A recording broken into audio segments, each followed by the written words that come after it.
자, 여러분 안녕하세요. 이번 시간은 우리가 소제목에 대해서 어떻게 하면은 좀 잘 쓸 수 있는지에 대해서 한번 설명을 좀 드려보겠습니다.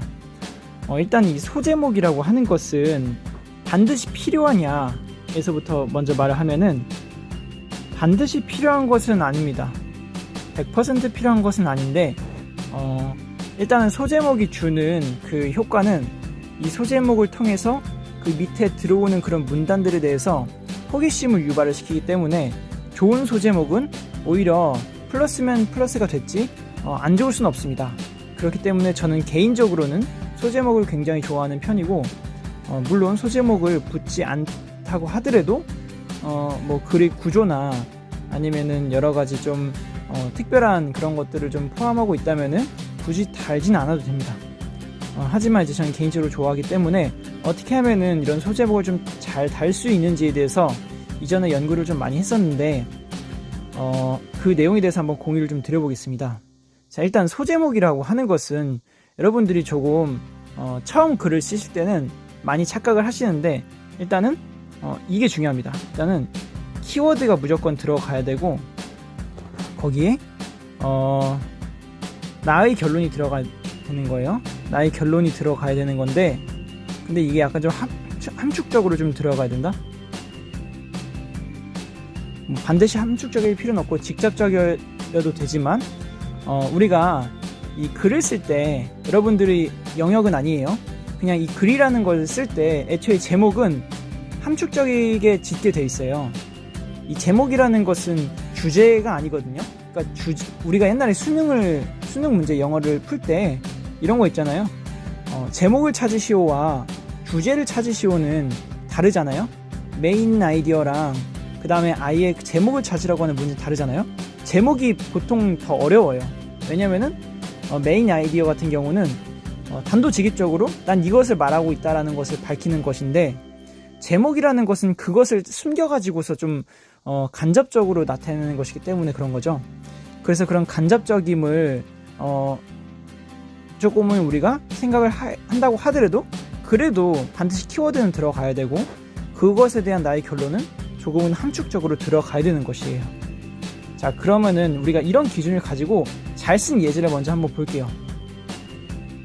자, 지금 보고 계신 이 자소서는 SK 하이닉스 17년도에 어느 분이 이제 작성해 주신 건데 저는 굉장히 좋은 점수를 드리고 싶은 그런 좋은 예를 가지고 설명을 좀 드려볼게요. 이거는 진짜 되게 잘 썼어요. 물론 이제 제 기준으로는 조금 더 잡고 싶은 부분들은 있지만 그것을 떠나서 이것은 확실하게 합격할 수 있는 자소서가 맞습니다. 그런데 심지어는 이런 이제 소제목도 잘 썼기 때문에 그 소제목에 대한 이해를 한번 같이 볼 거고 이 자소서에 대한 자세한 그런 분석 내용에 대해서는 하이닉스 자소서 첨삭 저희가 진행을 하고 있는데 신청해 주시면은 그런 자세한 내용을 함께 살펴보실 수 있을 것입니다. 자, 그러면 한번 각설하고 소제목에 대한 이야기를 해볼게요. 자, 일단은 이쪽에 보시면은 소제목이 어떻게 적혀 있냐면은 문제의 원인은 기본에 있다라고 적혀 있습니다. 자, 그럼 한번 찾아볼게요. 자, 기본이라는 것이 키워드거든요. 여기서 지금 이 글쓴이가 말을 하고 있는 것의 메인 키워드는 기본이에요. 기본을 말하고 싶은 거죠. 근데 이 사람만의 결론, 이 결론은 뭐냐면은 나는 어떤 문제가 생기면은 나는 어떤 문제가 생겼을 때 나는 기본을 보겠다 라고 하는 것을 말하고 있는 거예요. 이 사람만의 결론인 거예요. 근데 제가 이렇게 한번 해석하지 않으면은 이것을 보고서 정확하게 해석을 할 수는 없잖아요. 그렇기 때문에 함축적으로 썼다 라고 말을 할 수가 있는 거예요. 그리고 실제로 엔지니어적인 관점에서도 우리가 어떤 이슈가 있으면은 이런 이슈를 해결할 때 되게 막 엄청난 기법으로 막 해결을 하는 것이 아니라 결국에는 다 이 기본으로 이 엘리멘트로 다 들어오거든요. 돌아와가지고서 거기서부터 단순한 구조를 좀 바꿔가면서 해결을 하려고 노력을 해요. 항상 simple is the best라고 하는 말이 있거든요. 그래서 이제 이러한 부분들에 대해서 뭔가를 깨닫고서 아마 작성을 한 글인 것 같아요. 그래서 이게 이제 딱 어떤 느낌이 드냐면은 제가 이제 채점자라고 했을 때 이 자소를 이제 처음 보잖아요. 그렇게 되면은 일단 이 소제목을 읽는 순간 이 사람은 기본에 대해서 굉장히 문제가 생겼을 때 기본에 대해서 접근을 하는구나. 그러면서 제가 가지고 있는 그런 엔지니어적인 부분에 대해서 매칭이 잘 되니까 저는 그 뒷이야기가 매우 궁금해져요. 과연 어떠한 경험을 통해서 이 사람은 이러한 깨달음과 결론을 얻었을까 라고 하는 생각이 드는 거죠. 그래서 막상 읽어보면은 실제로도 이런 실무적인 내용도 잘 다뤘고 정말 잘 돼 있어요. 자세한 이제 사항은 자소서 첨삭 시간에 제가 보내드리고 있는데 정말 잘 썼습니다. 그래서 일단 이 소제목에 대한 기대치도 그 밑에 글에 대한 기대치도 상당히 높여놨고 그것에 부합하는 글을 썼기 때문에 저는 굉장히 좋은 점수를 드리고 싶은 1번 항목이었습니다. 자, 2번 항목 가보겠습니다. 2번 항목 같은 경우는 뭐라고 썼냐면은 이쪽에 원가 절감은 공정 엔지니어의 숙명이라고 타이틀을 달았죠. 얘도 굉장히 잘 쓴 거거든요. 자, 일단은 여러분들 키워드는 잘 보실 거예요. 자, 키워드는 원가 절감이죠. 여기가 이제 키워드인데, 자, 그러면은 무엇이 결론이고 어떻게 함축되어 있는지 한번 볼게요. 자, 결론은 이거예요. 뭐냐면은 엔지니어라고 한다면은 이런 원가 절감에 대해서 항상 생각을 하고 있어야 된다 라고 하는 것이 이제 결론인 거죠. 자, 이것에 대해서 함축적으로 어떻게 볼 수 있냐면은 원래 엔지니어적인 관점에서 이게 있거든요. 엔지니어는 이 코스트를 좀 높이고 싶어요, 항상. 왜냐면 이게 퍼포먼스가 좋아지거든요, 보통. 당연히 그렇겠죠. 비싼 장비, 비싼 재료를 가지고서 만든 게 아무래도 싼 장비 그리고 싼 재료를 가지고 만든 것보다는 일반적으로 퍼포먼스가 더 좋겠죠. 그렇기 때문에 이런 부분들을 항상 생각을 하고 있지만 그럼에도 불구하고 회사라는 곳은 결국에는 이런 이익을 창출하는 집단이기 때문에 이런 코스트에 대한 부분도 굉장히 중요합니다. 그렇기 때문에 엔지니어로서 코스트를 높이고 싶은 측면도 있지만 회사의 측면 때문에 회사의 그런 이익 창출에 대한 측면 때문에 코스트를 절감을 해야 돼서 이런 원가 절감은 공정 엔지니어에게 어쩔 수 없는 선택이면서 이것 또한 하나의 역량이 된다 라고 하는 것을 함축을 하고 있는 거예요. 그렇기 때문에 이제 굉장히 잘 썼다 라고 보여지는 거고요. 마찬가지로 밑에 글도 충분히 제가 기대하는 만큼 잘 썼어요. 그 다음에 세 번째로 가면은 사실 여기는 전문성에 대한 이야기를 쓰는 것이기 때문에 사실 타이틀에 대한 의미는 크게 없습니다.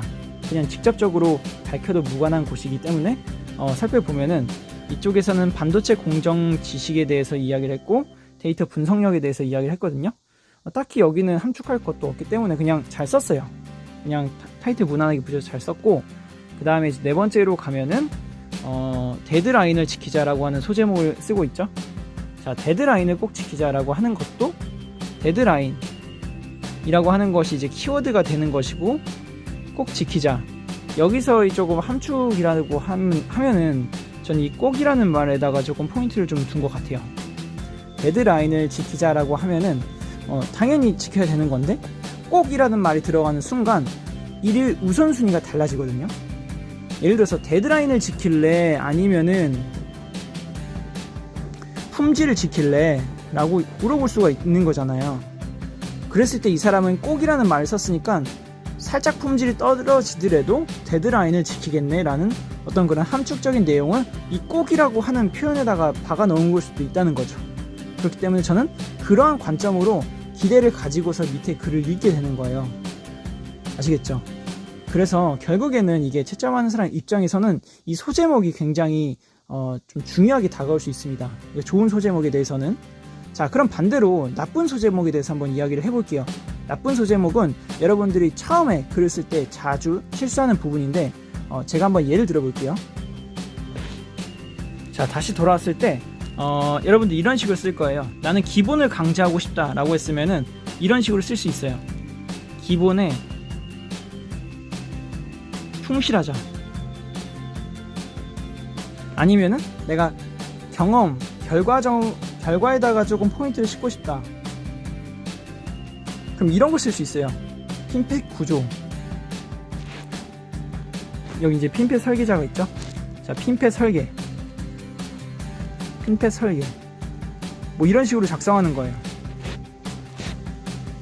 되게 키워드만 작성한 거죠. 자, 이것을 보는 순간 여러분들이 어떤 생각이 들 수가 있냐면은 저렇게 나도 그렇게 쓰고 있었는데? 라고 생각할 수도 있고, 저거 되게 별론데? 왜냐면 앞에 내용이 워낙 좋았으니까. 그렇게 좀 비교가 될 수도 있을 거예요. 즉, 여러분들이 이런 제목에 대해서 충분히 고민하지 못하면은 이런 식으로 좀 오히려 써가지고서 피해보는 그런 제목이 될 수도 있다는 거죠. 자, 이런 제목은 오히려 되게 글을 호기심을 되게 떨어뜨리거든요. 오히려 역으로 호기심을 떨어뜨리는 경향이 있습니다. 왜냐면 지금 기본에 충실하자라고 하는 것은 당연히 기본에 충실해야 되는 건데, 그걸 가지고서 뭔가 너무 밋밋할 것이라는 어떤 그런 편견에 사로잡혀서 글을 읽게 되거든요. 마찬가지로 핑패 설계라고 하면은 핑패 설계한 내용이 쭉 나오겠네라고 뭔가 어떤 기대 심리를 갖고 밑에 예측을 할 수가 없게 돼요. 뭔가 핑패를 했겠거니라는 생각은 드는데, 여기서 묻고 싶은 것은 이런 목표를 세우고 끈질기게 성취한 경험이잖아요. 그러니까 이런 것에 대한 태도가 안 나오고 그냥 뭔가 어떤 경험 하나 이야기했겠네라는 기대심을 자극하지 못하는 제목이라고 볼 수가 있습니다. 자, 마찬가지로 원가 절감은 공정 엔지니어의 숙명에 대해서도 그냥 원가 절감이라고 쓸 수도 있고, 아니면은 원가 절감의 중요성 이 정도로도 쓸 수가 있겠죠.